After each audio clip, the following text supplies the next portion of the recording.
Proyecto Teocentli. Medicina herbolaria libre para el pueblo.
Bien, buena tarde, pues comenzamos esta transmisión, este programa que se llama Proyecto Cooperativo Teocentli, Enfermedades Crónico-Degenerativas, Causas y Alternativas Naturales para su tratamiento.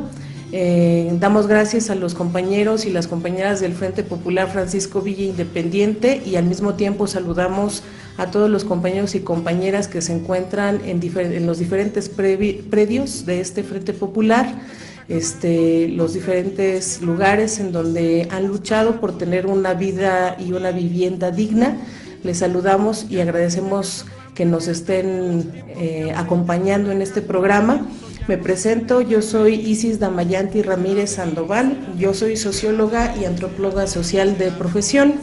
Actualmente coordino un proyecto llamado Proyecto Cooperativo Teocentli, dedicado a la recuperación de la memoria histórica a través de recobrar el sentido y el conocimiento de la medicina tradicional herbolaria y diferentes métodos alternativos de medicina.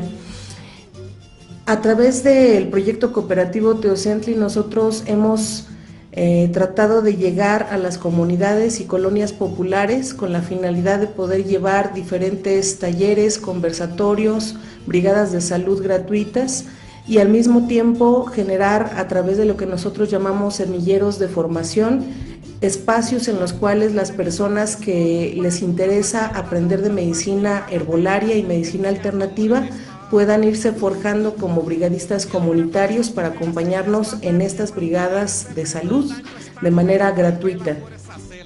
Otra de las características de este proyecto cooperativo es justo el poder divulgar a través de diferentes medios, sea a través de la generación de diferentes documentos de investigación y de enseñanza herbolaria que nosotros llamamos afiches, secciones de salud popular, cápsulas informativas, boletines, etcétera, de manera ágil, didáctica, la forma en la que las personas pueden restablecer su salud a través de mejorar la alimentación, a través de encontrar en las simples hierbas que nosotros consideramos silvestres y que crecen afuera de nuestros hogares, la medicina que necesitamos para poder restablecer la salud de manera libre para el pueblo.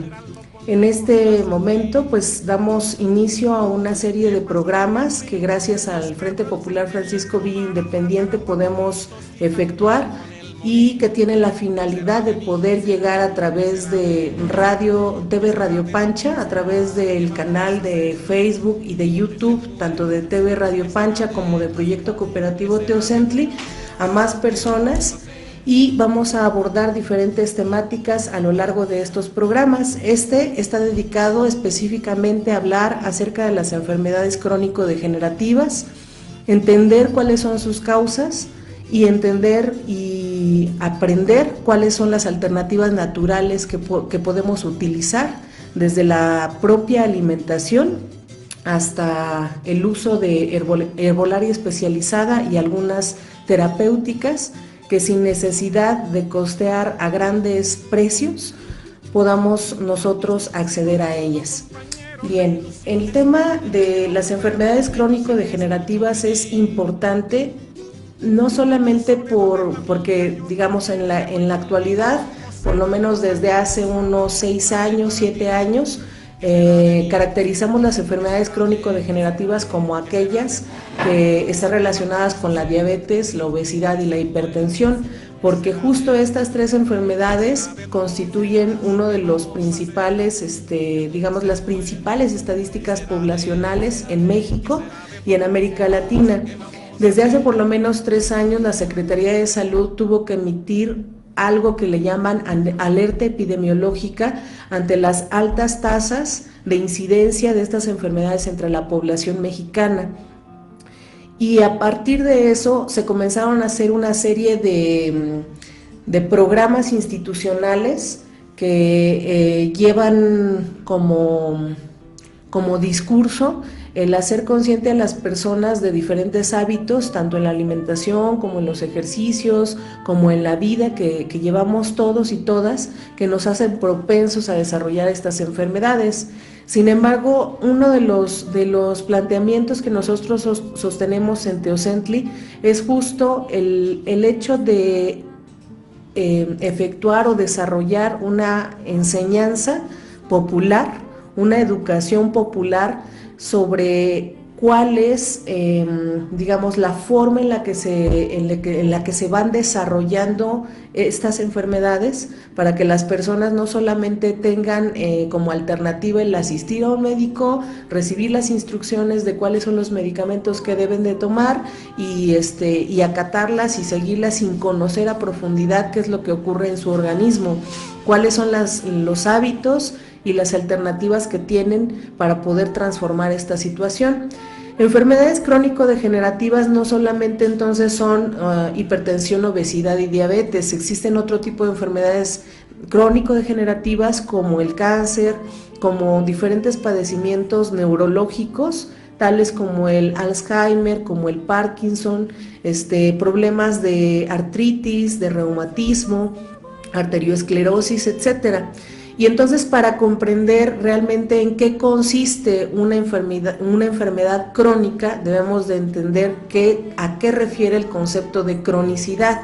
Cuando nosotros enfermamos, ya sea porque nuestro sistema inmunológico está bajo y tenemos algún contacto con algún agente viral o bacteriano, Nosotros tenemos un grado que se conoce como agudo, ¿no? Tenemos un episodio agudo de una enfermedad, por ejemplo, la gripe o los tipos de influencia obedecerían a una enfermedad aguda, un problema de infección intestinal, un problema de excederse en los alimentos, por ejemplo, demasiado picante, demasiado grasoso o demasiado ácido, y que nos genere un malestar estomacal acompañado de reflujo, pero como un episodio aislado, no como una constante en nuestra vida. Podríamos llamarle como una enfermedad de tipo agudo. Cuando por diferentes hábitos, consumos, inclusive desgaste físico, emocional, etcétera, nuestro cuerpo se va deteriorando paulatinamente y persiste un conjunto de síntomas, podríamos estar hablando de un proceso de cronicidad de una enfermedad. Tal es el caso, por ejemplo, de la gastritis. La gastritis, recordemos que todos los conceptos, todos los conceptos que terminan en itis van siempre a referir a inflamación. Cuando estamos hablando de gastritis, entonces estamos haciendo referencia a inflamación del tejido gástrico. Cuando una persona desarrolla gastritis y se hace dependiente generalmente de un fármaco que conocemos todos como ranitidina, u otro tipo de fármacos más severos como el omeprazol, ¿no? Estamos hablando de una cronicidad. Esta cronicidad va a presentar una serie de cuadros. Por ejemplo, en el caso de la gastritis, va a presentar dolor constante en la zona de la boca del estómago, reflujo, cierta intolerancia a sustancias como ácidos, grasas, picantes, etcétera, que generan un agravamiento en el cuadro de síntomas dentro de esta misma enfermedad crónica. Y después tenemos una segunda etapa de ese mismo padecimiento, que es la úlcera gástrica, ¿no? Que justo cuando nosotros padeciendo una enfermedad de gastritis crónica y consumiendo constantemente la ranitidina, no como un medio de reversión de la enfermedad, sino de contención de esta enfermedad, para poder sobrellevar nuestro día a día. Generalmente, al no existir una explicación de fondo y una transformación en nuestros hábitos, esa enfermedad va a continuar su grado de cronicidad hasta degenerar en otra situación como es la úlcera gástrica. Y entonces lo que ocurre en la medicina convencional, que desde el vocabulario de la medicina alternativa llamamos alopatía, es que se van utilizando otro tipo de fármacos como el omeprazol para poder contener, no revertir, no solucionar, sino contener el problema de la úlcera gástrica, y hasta finalmente tener un grado o una nueva etapa, o dos por lo menos nuevas etapas, que puede ser el sangrado gástrico ocasionado por una úlcera gástrica, que regularmente es solucionado mediante cirugías, recorte de ciertos tramos del intestino, o bien a través de diferentes procedimientos quirúrgicos, y en algunos casos puede llegar esta cronicidad de enfermedad a desarrollar un cáncer de intestino. Entonces, ese es un ejemplo de cuando nosotros hablamos de una enfermedad en estado crónico. Cuando nosotros hablamos, por ejemplo, en lo tendiente a el caso de la diabetes, pues obviamente existen, por ejemplo, dentro de la diabetes existen dos tipos de diabetes. Una es la conocida como diabetes insípida y la otra es conocida como la diabetes mellitus. Y dentro de la diabetes mellitus existe una subdivisión. En el caso de la población mexicana, la diabetes que más se presenta es la diabetes mellitus tipo 2. Y entonces no se nos explica regularmente cómo es que nosotros llegamos a desarrollar esta enfermedad. Existen muchos mitos populares, digamos, para entender esta enfermedad y por qué da. Y entonces, digamos, uno de los mitos populares que existen es que una persona puede desarrollar diabetes por un susto, por un asalto, por un coraje muy fuerte, por alguna emoción que haya detonado esa situación. Y entonces los síntomas, así listándolos, nada más nos dicen, bueno, si tú alertas en tu organismo los siguientes síntomas, que son exceso de sed, demasiada fatiga, orinar demasiado, principalmente estos o cierto ennegrecimiento de la piel, entonces tienes que estar alerta de si no estás desarrollando o si no tienes ya diabetes, pero nunca se nos explica el porqué de ello. Nosotros, en el lado, cuando nosotros observamos nuestra cavidad abdominal, del lado derecho, nosotros tenemos, por lo menos tocando la costilla, una manita hacia abajo, se ubica un conjunto que conocemos como sistema hepático. El sistema hepático está compuesto por páncreas, hígado, páncreas, vesícula, ¿sí? Y entonces estos tres órganos siempre van a mantener un equilibrio entre unos y otros. El hígado es uno de los órganos más vitales para el ser humano, en conjunto con el corazón, pero el hígado tiene la particularidad de ser un órgano realmente noble. ¿Por qué decimos que es noble? Porque es un órgano que todas y cada una de las sustancias que nosotros incorporamos a nuestro cuerpo, sea a través de vía olfativa, de vía digestiva, de vía tópica, intravenosa, etcétera, o sea, todas las formas en las cuales se introduce alguna sustancia en nuestro organismo van a pasar y van a filtrarse a través de nuestro hígado, y nuestro hígado es un órgano maestro que ayuda a mantener, a derivar las diferentes sustancias hacia todo el organismo. Es por ello que es importante conservar el estado de salud, el estado de desintoxicación de nuestro hígado. Cuando nuestro hígado se satura, ya sea por exceso de medicamentos, exceso de alcohol, exceso de irritantes, grasas, etcétera, entonces va a empezar a atrofiar los otros órganos con los cuales está constituido este sistema hepático, es decir, páncreas y vesícula. Y entonces pueden venir algunos problemas, como por ejemplo formación de piedras en la vesícula, y pueden venir el problema de una atrofia de ese páncreas, que una de sus funciones principales es producir una hormona que se llama insulina.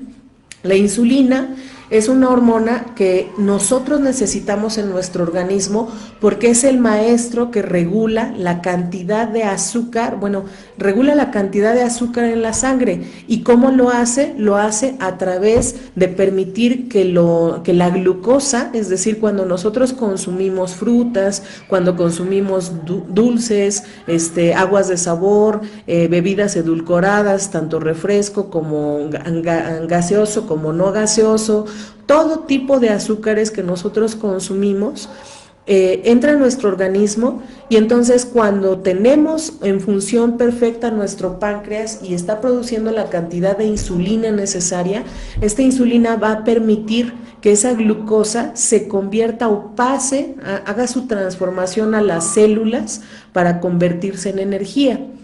Por eso, cuando una persona, por eso se nos dice en ese listado de síntomas, que la persona que padece fatiga y sed, puede ser que tenga diabetes, porque al no existir la insulina necesaria por la atrofia del sistema hepático, entonces no hay una transformación de la glucosa en energía y por tanto nos sentimos cansados cotidianamente. Entonces, si nosotros imaginamos que nuestro organismo es este botecito con agua y decimos, bueno, nuestro organismo va a soportar, digamos, este es nuestro torrente sanguíneo. En nuestro torrente sanguíneo, nuestro cuerpo tolera, por ejemplo, hasta aquí de azúcar. Si nosotros no tenemos la insulina y no está convirtiendo esa azúcar que entra en nuestro organismo en energía, entonces lo que está ocurriendo es que ese azúcar empieza a saturar este contenido y este soporte de nuestro organismo, de nuestro contenedor. Y es así como se presentan esas subidas de azúcar en la sangre, porque no hay capacidad de desechar. Y en compensación lo que nuestro cuerpo hace es generar mayor orina, es decir, empieza a generar un proceso de diuresis. La diuresis es que el cuerpo empieza a producir más orina con la finalidad de que esa azúcar rebasada en niveles en nuestro torrente sanguíneo pueda desecharse naturalmente. Y entonces la gente o todos tenemos la costumbre por muchísimas cosas, por una cuestión grandes refresqueras que nos venden a través de un conjunto de elementos de mercadotecnia, tanto visual, auditiva, de mensajes, etcétera, que lo más idóneo es cuando yo tengo sed no tomarme un contenedor de agua simple, sino acudir a la botella que me es presentada de diferentes marcas de refresco, que me es presentada con la gota de agua fresca, rebosando de la lata o del envase plástico o de vidrio, porque yo lo asocio con la frescura que yo necesito cuando mi cuerpo me está pidiendo agua. Entonces, lo que yo hago cuando mi cuerpo está tratando de regular esa azúcar en el soporte orgánico de mi sangre, y está eliminándolo, tratando de eliminarlo a través de la orina, hay un proceso de deshidratación, y lo que regularmente hacemos es ir y tomar Coca-Cola, ¿no? Para hidratarnos nuevamente, y entonces echamos abajo todo el esfuerzo y la ingeniería que está haciendo nuestro organismo, porque si ya había desechado por lo menos de aquí hacia acá de azúcar, nosotros lo rebasamos ya al doble del azúcar. Entonces, es bien importante comprender este tipo de dinámicas orgánicas, porque a través de ello podemos decir, bueno, lo que está ocurriendo en mi organismo, si yo tengo sed, si experimento cansancio, si experimento voy a cada rato a orinar, etcétera, etcétera, y puede ser un proceso de gestación de la diabetes, entonces yo puedo revertir ese proceso antes de que se declare la diabetes, para poder contener esta situación cambiando mis hábitos de consumo. O sea, dejar de lado las bebidas edulcoradas, los refrescos, dejar de lado el alcohol y otros elementos como es la ingesta de grasas dobles, los alimentos que no tienen fibras, etcétera, ¿no? Y hablando justamente del alcohol, es bien importante porque seamos conscientes que por lo menos en la actualidad, de unos 10 años para acá, existe una incidencia mayor en el consumo de alcohol en la población, pero no solamente en la población en general. Han cambiado las costumbres o los patrones de consumo de esta sustancia alcohol, y se presentan actualmente casos de alcoholismo desde los 11, 12 años. Eso nos habla de muchísimas cosas en cuanto a la destrucción del tejido social, el porqué y las causas, bueno, los motivos del porqué del consumo del alcohol, pero primordialmente nos habla de que las industrias, tanto refresqueras, cervecera, las industrias del alcohol, del consumo del tabaco, etcétera, son industrias generadas sin ningún principio, no les interesa, digamos, el nivel ni de edad, ni de costo humano, ni de costo social, a cambio de tener las grandes ganancias que ellos necesitan. Entonces, es alarmante digamos, el incremento del consumo de alcohol, porque también se asocia a que actualmente, como nosotros lo dijimos desde un inicio, no es lo mismo una enfermedad aguda que una enfermedad crónica. Para desarrollar una enfermedad crónica quiere decir que debe de haber un patrón de hábitos y consumo de ciertas sustancias y ciertos alimentos durante un lapso alto de tiempo y largo de tiempo. Entonces, cuando hablamos de que este tipo de enfermedades se declaraban en personas mayores de 40 años, pero actualmente estamos viviendo un incremento en las incidencias. Este tipo de enfermedades se declaraban en las incidencias de población joven, es decir, hay un incremento en la diabetes juvenil precisamente porque cambian los consumos de todo, el tipo de consumo en todos los aspectos, tanto en el alcohol, cuando hablamos de alcoholismo entre población joven de 11 12 años, como en el tipo de alimentación de la población mexicana. Y esto, digamos, recordando las campañas que mencionábamos acerca de la prevención de la salud por parte de las instituciones de salud en México, no basta con decir que se necesita prevenir, ¿no? Que veíamos las campañas de Prevenims, etcétera, chécate, mídete, muévete, etcétera. No basta con eso. Si tenemos un bombardeo mediático constante que nos enseña a cambiar los patrones culturales de consumo y de alimentación. Si existe un bombardeo mediático las 24 horas del día, y aparte de ello sumamos otra cuestión, que es la situación que estamos viviendo actualmente. Desde 1982 hasta la fecha ha habido un desmantelamiento progresivo tanto de los programas sociales, un encarecimiento de la vida, una devaluación una devaluación de nuestra moneda, una degradación digamos, del poder adquisitivo de las familias, y también ha habido una progresiva pérdida de derechos que durante muchas décadas nosotros fuimos ganando, las clases populares fueron ganando. Y entonces una de esos derechos es justo el derecho a una contratación decente, a trabajos con prestaciones sociales como el IMSS o ISSSTE, a aguinaldo, a días vacacionales, a días en los que las personas puedan tomar descansos si su salud se ve afectada, etcétera. Actualmente nosotros vivimos un proceso de pérdida total de todos estos derechos, y eso se traduce en el caso de la salud de los mexicanos y de las mexicanas en un cambio significativo en todos los aspectos. Cuando una persona es contratada por 3 meses, así lleve trabajando 5, 6, 7, 10 años, pero sin la garantía de que realmente va a ser recontratada, es sujeta a un estrés cotidiano. Cuando una persona carece de servicio a la salud y tiene que costear cualquier gripa, o sea, ustedes lo saben, cuando alguien se enferma en la familia, y cuando por ejemplo somos madres o padres de familia que tenemos 3 o 4 niños en casa, da horror y pavor que uno se enferme porque le van a seguir todos los demás.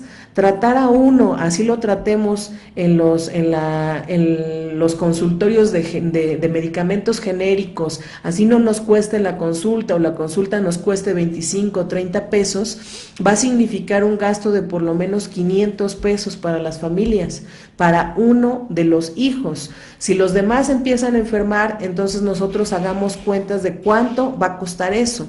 Eso se lo restan a la cantidad salarial que percibe una persona. Y entonces eso es un detrimento constante, es una tensión constante que finalmente va a mermar nuestra salud. Eso es uno de los factores. Otro de los factores es la cuestión de no tener una economía suficiente que nos permita tratar adecuadamente las enfermedades, dado que los trabajos actuales ya no tienen garantía de servicio a la salud para sus trabajadores. Y otra de las cuestiones es que dadas estas circunstancias, es decir, la pérdida del poder adquisitivo, es decir, nuestro dinero ya no vale, no tiene la capacidad de poder adquirir todo lo necesario con tan solo una persona que trabaja en la familia. Y eso obliga a muchas familias a que no solamente, a que se rompa esa estructura tradicional de que el papá iba a trabajar, la mamá se quedaba al cuidado de los hijos, veía por la alimentación, veía los ritmos, tanto de la alimentación del padre como de la alimentación de los hijos, sino que ahora solamente, ambos trabajan, y conforme van creciendo los hijos también van entrando al mercado laboral. Un mercado laboral precario, sin garantías, sin seguridad social, sin seguridad de tener trabajo el día de mañana. para poder medio costear una vida. Eso, en la vía de los hechos, lo que implica es que no existe una posibilidad real de tener un balance en la alimentación mínima necesaria para los mexicanos para mantener un nivel óptimo de salud. Y aparte de ello le sumamos la cuestión de la sobrepoblación, de los ambientes, del encarecimiento del uso de suelo. O sea, sí es la sobrepoblación, pero también lo cierto es que donde se concentran los centros de trabajo es justamente digamos, al centro de las grandes ciudades. Y entonces es imposible costear, dado el encarecimiento del uso de suelo, lugares de vivienda que nos permitan estar cercanos a las fuentes laborales. Y eso convierte a familias enteras que están trabajando en trabajadores que no solamente trabajan ya no 8 horas, sino 10, 12 horas de jornada, más 4 y 5 horas de trayecto de la casa a sus centros laborales. Eso, más la falta de economía, más la falta de tiempo para poder preparar alimentos, etcétera, obliga a muchos a tener que consumir lo que es más rápido, lo que es más económico y lo que es más llenador. Es decir, para el caso del consumo de alimentos propiamente mexicanos, nos obliga a tener que consumir harinas con harinas, como es el tamal matutino con el atole matutino y el bolillo matutino, gorditas que llenen y que puedan hacer un espacio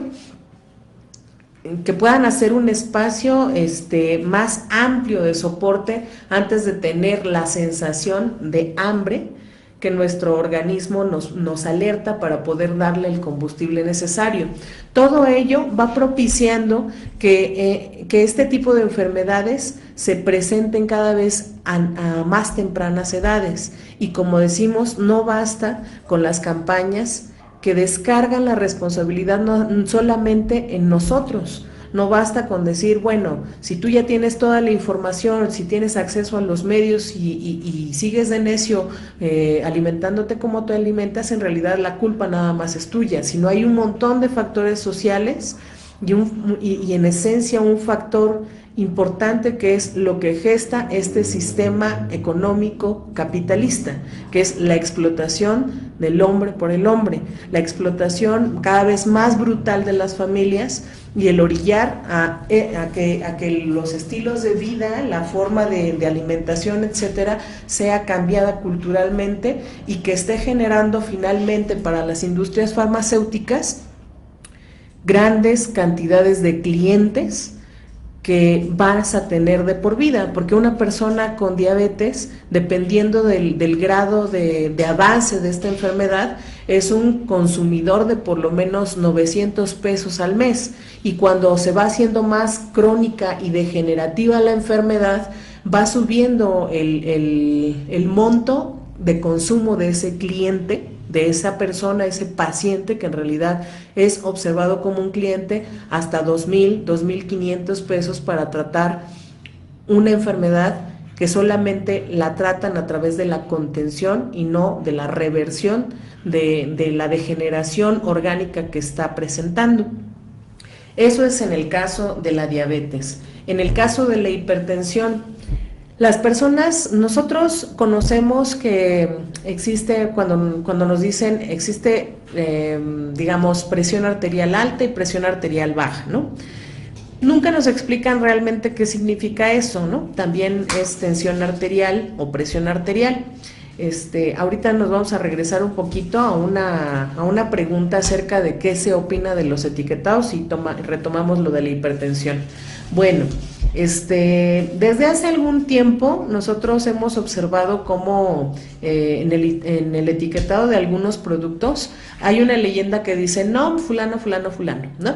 Ese tipo de normas, que son normas oficiales mexicanas, se han tratado por parte de la Secretaría de Salud para el caso de los medicamentos, el caso de los alimentos, etcétera, como una forma, un mecanismo a través del cual todos los productores de este tipo pues sí, de mercancías, tienen que pasar por una regulación, y esa regulación implica que las instalaciones deben de cumplir ciertos requerimientos, que marca o pauta la Secretaría de Salud, y desde años más recientes la COFEPRIS, ¿no? Tiene que cumplir una normatividad, ¿no? Pero finalmente, cuando nosotros vemos al interior qué es lo que necesita un productor para obtener esa norma oficial mexicana, esa aprobación o ese sello, pues obviamente pasa pues por estar realmente en regla en todos los aspectos, ¿no? En el aspecto fiscal, en el aspecto de higiene, en los estándares nacionales e internacionales, etcétera. Y actualmente, bueno, paralelo a esa norma oficial mexicana, también existen otros dos calificativos, una que es empresas socialmente responsables y empresas ambientalmente amigables, ¿no? Porque todos sabemos que uno de los grandes problemas actualmente es el sobrecalentamiento global. Esto se ha gestado a través de muchísimo tiempo, así como nosotros hablamos de la manifestación de una cronicidad de una enfermedad, es lo mismo que le está ocurriendo a la Tierra. El calentamiento global es una cronicidad, es una enfermedad crónica que se ha gestado a través de la sobreexplotación y de la sobreproducción de una industria que ha utilizado depredadoramente los recursos naturales, que ha generado procesos de contaminación ambiental, que vierte a la atmósfera toneladas y toneladas de contaminantes, que vierte a los ríos, convirtiéndolos en aguas negras, una cantidad sin fin de tóxicos resultantes de esta industria.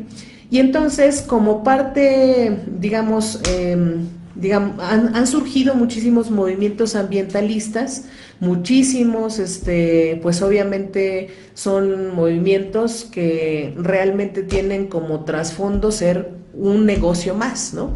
Hay muchos organismos no gubernamentales y asociaciones civiles que se dicen luchar por el medio ambiente, pero que han encontrado en este ámbito un auge para poder bajar recursos y para gestionar recursos y para generar una economía, ¿no? Para unos cuantos. Pero atrás de eso, y aparte de ese tipo de movimientos, existen las comunidades, las y los hombres de las comunidades que se han visto afectados, que ven su territorio contaminado, que ven su ecosistema roto, que ven no solamente como la industria o este sistema capitalista visualiza la naturaleza, como un conjunto de materias primas para poder extraer toda la riqueza, sino que ve a la naturaleza como un ente consciente, vivo, y que es parte de la vida de la comunidad, y la comunidad es parte de la vida de ese entorno natural.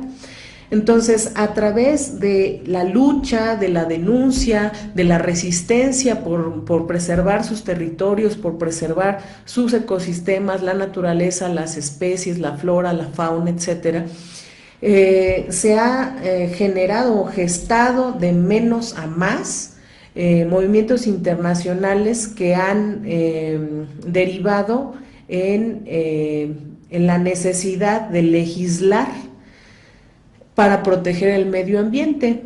Y la respuesta de la lógica capitalista es poner costos sociales, es decir, que si antes no se sancionaba a una empresa que producía, por ejemplo, las empresas mineras que producen grandes cantidades de sustancias tóxicas que pasan al agua y al subsuelo y contaminan, y que llegan inclusive actualmente a contaminar afluentes importantes con arsénico y con otros metales pesados, y que están generando un proceso de cáncer en niños, en mujeres, en hombres y en ancianos. Si antes no se le decía nada a la minera por ese daño ambiental, ahora el daño ambiental tiene un costo, es decir, un costo monetario que ellos deben de pagar. Entonces, al asignarle un costo monetario, pues obviamente eso no va a solucionar el problema que está generando la gran industria, pero para la gran industria sí lo soluciona, porque todo es negocio. Y entonces, derivado de ese tipo de cosas, viene la cuestión, eso es el concepto que decíamos de socialmente, digo, ambientalmente amigable, ¿no? Una industria paga sus costos por contaminar tal cantidad de ríos y afluentes o tal cantidad de toneladas emitidas al medio ambiente. Y el otro concepto que es socialmente responsable, ¿no? El concepto de socialmente responsable es decir que la empresa debe de reconocer que sus productos no son del todo saludables en el caso de la industria alimenticia, en el caso, por ejemplo, de los cereales que nos recomiendan como tan nutritivos para nuestros niños, en el caso de los panes, etcétera, que siempre nos los venden como un adicionado de nutrientes para el crecimiento, para fortalecer los huesos, etcétera, etcétera. Entonces tienen que reconocer que realmente sus productos no son tan inocuos ni tan nutritivos como la propaganda o la mercadotecnia nos enseña. Y entonces actualmente existe un proceso de etiquetado de los alimentos. Las industrias o las empresas se están viendo obligadas a etiquetar los alimentos y manifestar que ese producto tiene un exceso de azúcar o que tiene un exceso de carbohidratos o que tiene un exceso de sales, etcétera. Sin embargo, pues para ellos realmente todo es una cuestión de marketing. Nosotros comentábamos en el proyecto justo de una encuesta en la que participamos hace un par de meses de algunas marcas, sobre todo de cereales y todo esto, en las que te hacen todo un estudio. Digamos, como socióloga comprendo los reactivos y formas del estudio, pero entonces ahorita por lo que están preocupadas las marcas no es porque tengan que declarar si su producto tiene más azúcar o más carbohidratos, si es dañino por esto y esto. Lo que ellos están preocupados es en qué tono de verde, en qué tono de amarillo, en qué tono de azul, de colores que ya tienen un impacto psicológico en la clientela, deben de poner ese aviso, porque tienen un público cautivo, porque recordemos que las azúcares y sobre todo las azúcares procesadas tienen un grado de dependencia orgánica muy similar a otras sustancias adictivas como la cocaína, ¿no? Hay muchos estudios psiquiátricos, médicos, etcétera, que manifiestan la forma en la que existe una dependencia de las azúcares muy similar a este tipo de sustancias que son drogas ilegales. Entonces, el azúcar es una droga legal que ya tiene un público cautivo.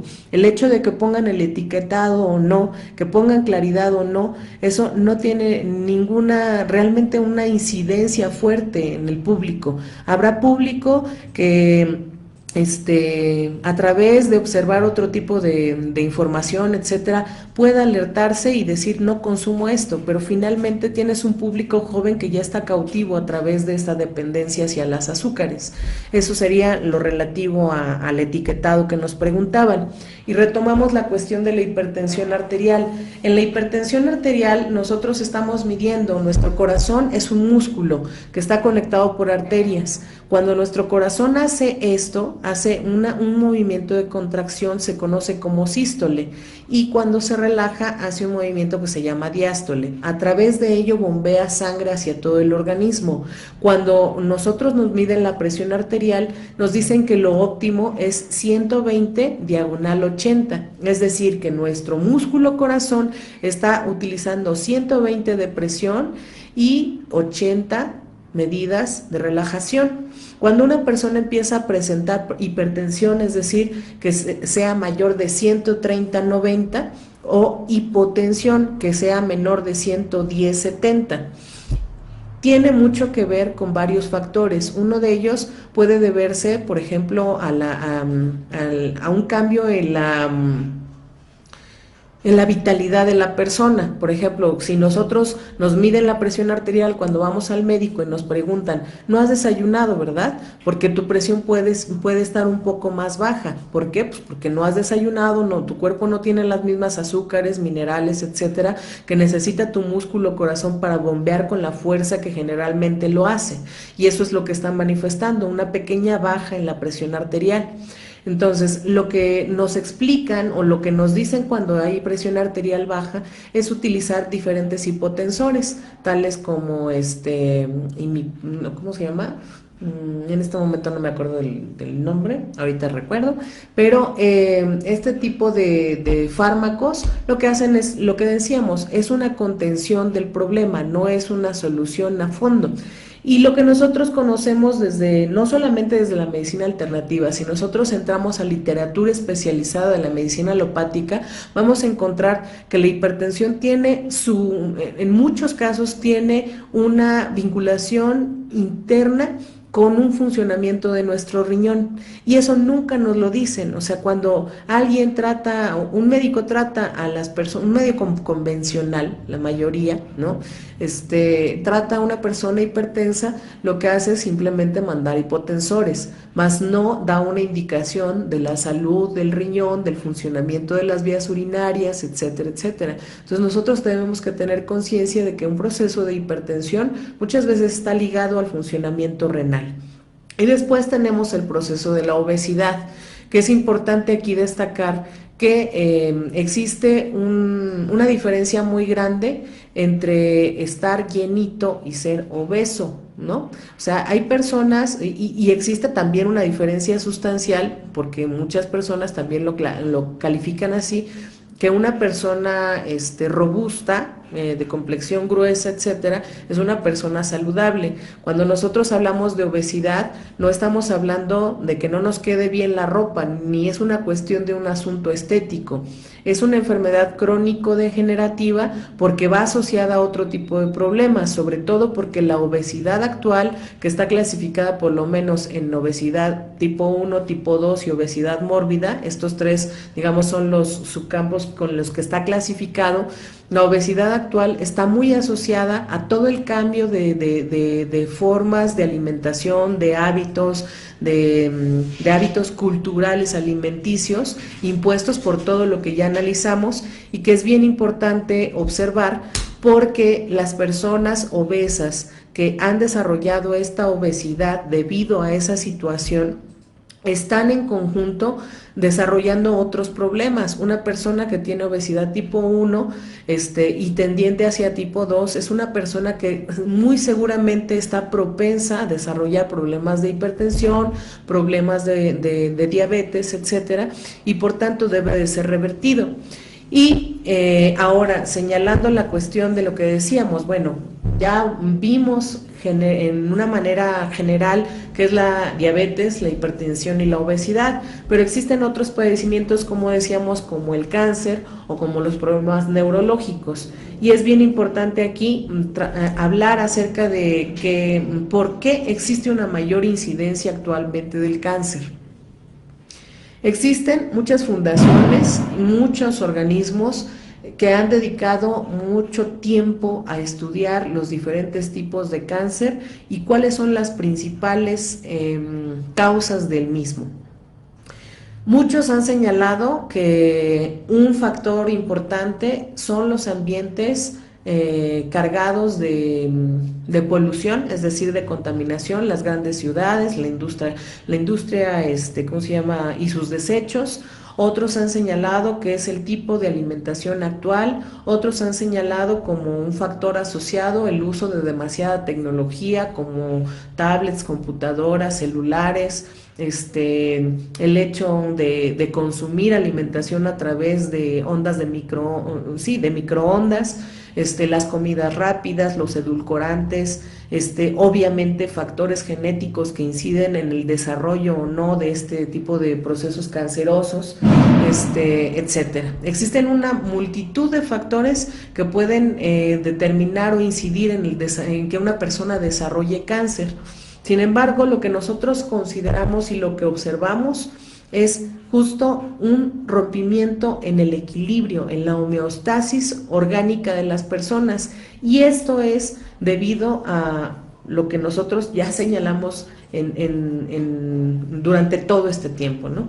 El cambio en los patrones de consumo alimenticio, el auge de una alimentación que no es alimentación, de una alimentación que en muchas ocasiones es plástica, y que a pesar de que nosotros tenemos en muchos de los casos, por ejemplo los que estamos viendo o los que tenemos posibilidad de enlazarnos en este momento a través de este medio que es internet, Facebook, YouTube, etcétera, a este programa, tenemos cierto acceso a un conjunto de informaciones.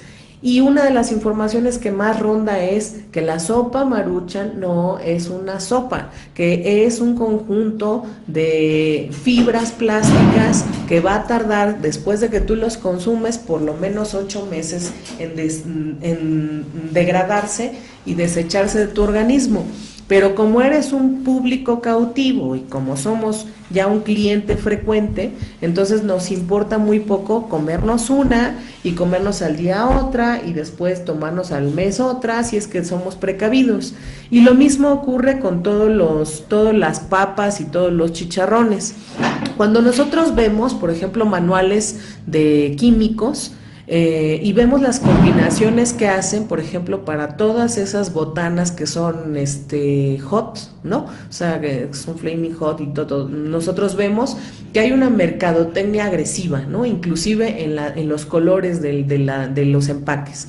Los colores de los empaques se nos muestran en rojos, metálicos, en naranjas, en colores muy, muy agresivos, que muestran la intensidad de la saturación de sales, de glutamato monosódico, que de esto vamos a hablar justo en uno de los programas, o sea, la transformación de la alimentación actualmente, dónde surge el glutamato monosódico y dónde surgen muchos de los condimentos, de los colores, de las especies, de las sales que se utilizan actualmente en todo este tipo de productos, y que curiosamente todos son resultado de procesos posbélicos, son resultado de industrias que actualmente se dedican al exterminio de las semillas nativas como Monsanto. Y entonces utilizan sustancias como glutamato monosódico, que hace a la persona más adictiva, que suprime ciertos neuroreceptores y señales que da nuestro organismo para decir hasta aquí yo ya me llené, para que así haya un consumo más progresivo. Y esas combinaciones de sales con ¿cómo se llama? Conservadores, con glutamato monosódico, con ciertos colorantes que le dan esos colores llamativos a los productos, están generando, o sea, cuando nosotros vemos todos esos factores y vemos los manuales químicos, vemos que esas combinaciones realmente son combinaciones que se constituyen en veneno y que están contribuyendo a que nuestro cuerpo genere un descontrol en el sistema inmunitario, y que en muchas ocasiones eso sea un factor precursor para generar o propiciar procesos de cáncer. Es decir, ¿qué es el cáncer? Hay diferentes tipos de cáncer, y cada uno va a tener una dinámica diferente, un desarrollo diferente, una lógica diferente. Pero lo que sí comparte el cáncer es un rompimiento de la homeostasis o equilibrio de las células y un crecimiento anormal de las mismas. Todos este tipo de factores químicos que nosotros llevamos a nuestro organismo a través de la alimentación actual, lo que nosotros utilizamos cuando decimos, ay, es que yo quiero utilizar el aromatizante en spray para mi casa, cuando combinamos el cloro con el superproducto desengrasante, con el que quita el cochambre, con el que lava los trastes y no me maltrata las manos, con el sanitizador y con el aromatizante, nosotros estamos desarrollando en pequeño y en nuestras casas algo que cuando fue el proceso de Estados Unidos contra Vietnam se llamó Napalm o agente naranja, y que desarrolló Monsanto.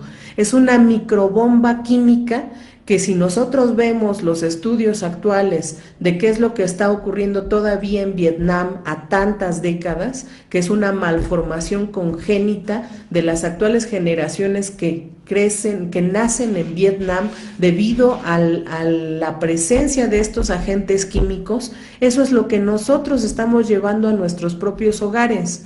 Es lo que nosotros estamos introduciendo en nuestros propios ambientes y que está también generando un proceso que hace propicio el desarrollo de este tipo de procesos cancerígenos. Otro es el auge que se nos da en la estética que debemos de conservar. Los hombres deben de oler bonito y deben de oler a varones, y para oler a varones tienen que utilizar ¿cómo se llama? La fragancia en aerosol, que aparte de dañar la capa de ozono y el medio ambiente y contaminar perniciosamente a través de los envases que son totalmente metálicos, también debe de utilizar las espumas para afeitar y debe de utilizar esto, Y a las mujeres tienen que utilizar un conjunto de bases sintéticas, de desodorantes, de productos cosméticos, etcétera, etcétera, que todos en su mayoría comparten agentes cancerígenos como el aluminio. Que los desodorantes no son desodorantes, porque no es lo mismo un desodorante que un antitranspirante. Un antitranspirante, que es lo que cunde en la mayoría del mercado cuando hablamos de este tipo de fragancias, es un agente comedogénico, un agente que cierra los poros y que no permite que nuestro cuerpo cumpla la función orgánica normal, que es sudar y a través del sudor desechar las toxinas. Las toxinas se van quedando dentro de nuestro organismo, nosotros vamos incorporando a nuestro organismo diferentes elementos cancerígenos y entonces después resulta que viene un incremento en el cáncer de mama. Viene un incremento en el cáncer de mama porque nosotros estamos aplicando directamente en una zona ganglionar un agente cancerígeno. Estamos aplicando tanto hombres como mujeres, hay una mayor incidencia. Y hablando de esto, también estamos hablando de una cuestión sumamente alarmante que es la industria alimenticia. Y en la industria alimenticia, por ejemplo, nosotros recordamos que las abuelitas nos decían, si tú te enfermas de la diarrea, de la gripa o de cualquier cosa, te hago tu caldito de pollo o te hago tu caldito de verdura y le pongo su cacho de hueso con tuétano, ¿no? Y entonces decíamos, bueno, es que el pollo es curativo, pero en realidad actualmente la industria del pollo, avícola, la industria porcina, la industria ganadera, etcétera, en aras de generar mayor cantidad de ganancias económicas, han utilizado un conjunto de técnicas para producir al por mayor. También seamos claros, antes las familias no consumían tanta carne y actualmente nosotros todos los días consumimos carne, pero es una carne que se procesa y se produce de maneras realmente industriales. Cuando una persona actualmente que ha vivido todo el tiempo en ciudad va a alguna ranchería o alguna comunidad y come un pollo, se le hace duro el pollo. No es que esté duro el pollo, es que simplemente hay una diferencia sustancial entre un pollo que es criado desde el nacimiento hasta que es llevado al matadero, hacinado en medio de hectáreas y hectáreas, galerones totalmente hacinados con demás pollos y que nunca camina y nunca desarrolla fibras musculares, a un pollo de una ranchería que crece, que corre, que caza sus lombricitas, que recibe el sol y que tiene una vida totalmente diferente. ¿Por qué? Muchos dirán, pues a mí que me interesa la vida del pollo, ¿no?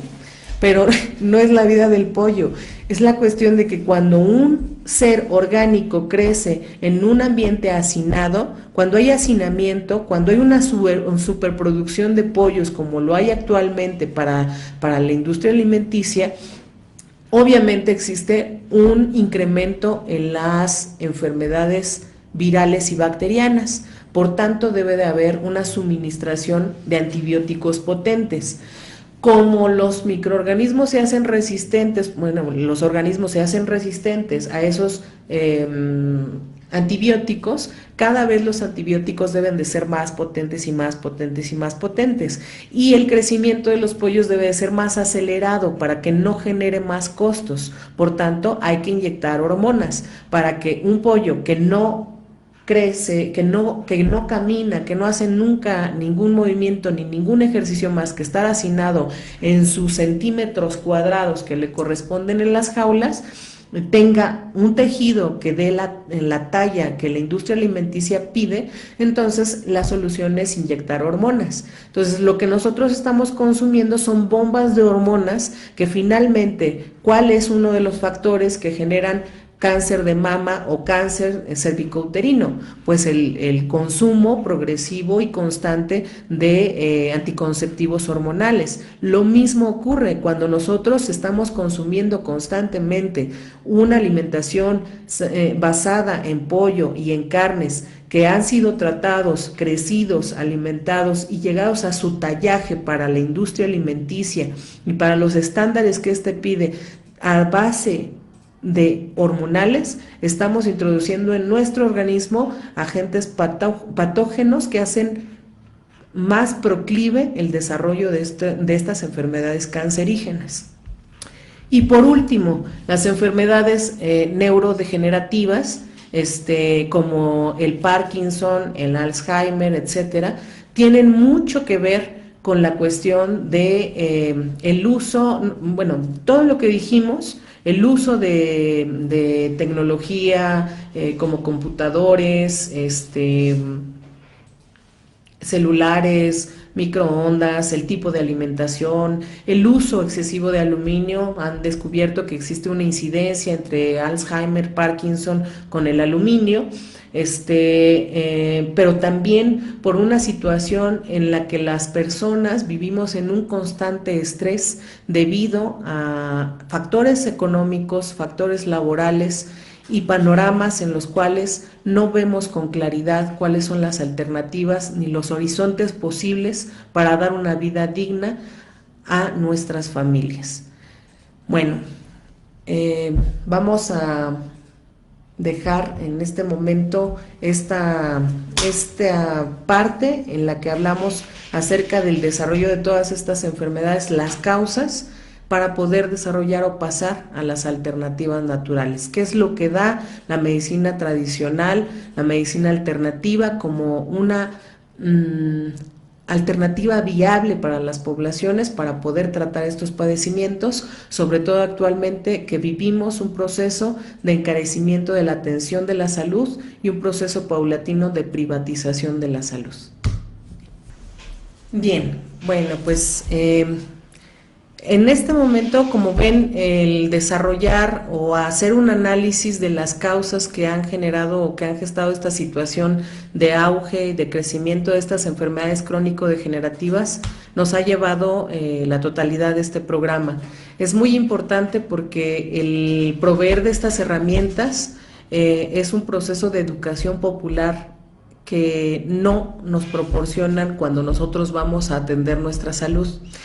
Y es justo lo que les decíamos en un inicio de este programa. Proyecto Cooperativo Teocentli tiene esa finalidad.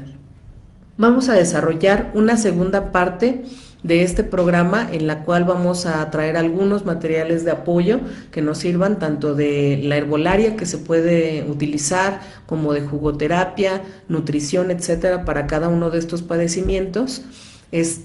Pero nos gustaría conocer a través del Facebook de TV Radio Pancha, etcétera, cuáles son sus opiniones, si existen algunas dudas. Regularmente en el Facebook de Pro y Teocentli recibimos muchas dudas, peticiones de recomendaciones para ciertos padecimientos, etcétera. Entonces nos parece que sería muy bueno tener este espacio de aquí al siguiente programa para poder recibir todos estos comentarios en TV Radio Pancha, en el Facebook del Proyecto Teocentli, y poder dar una contestación puntual en el siguiente programa.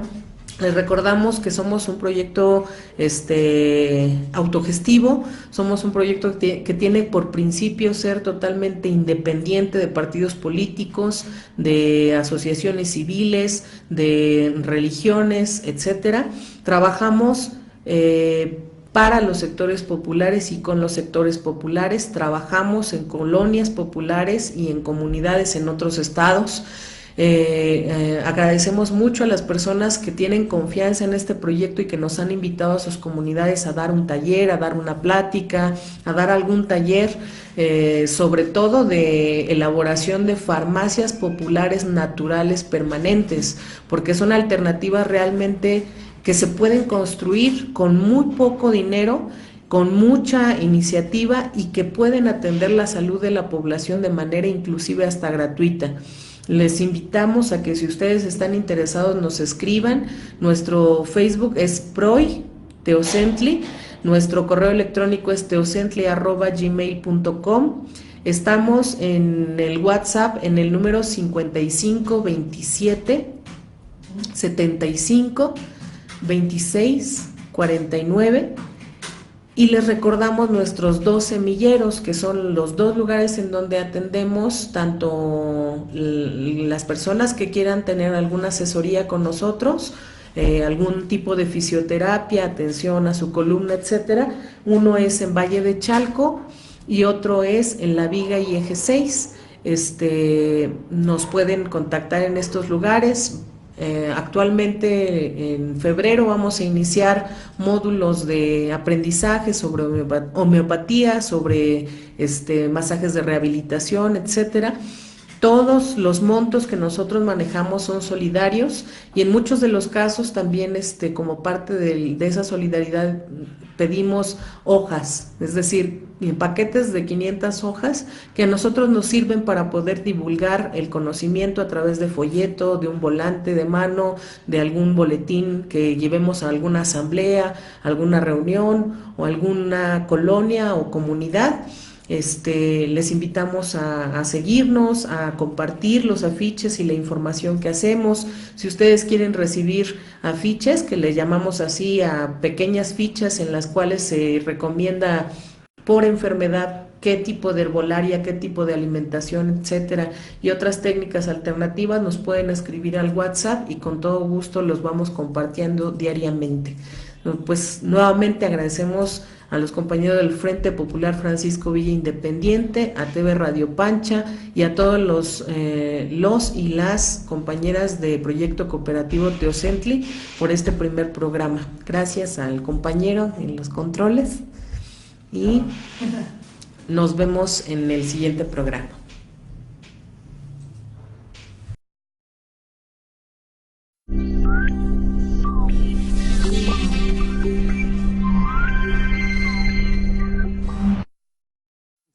Suena el fandango sureño, suena el fandango sureño en el llano amanecido y todo lo acontecido queda guardado en el sueño. El tiempo no tiene dueño y el son no tiene final. Es como el cañaveral que al cortarlo se renueva, agua que nace en la cueva de un eterno manantial.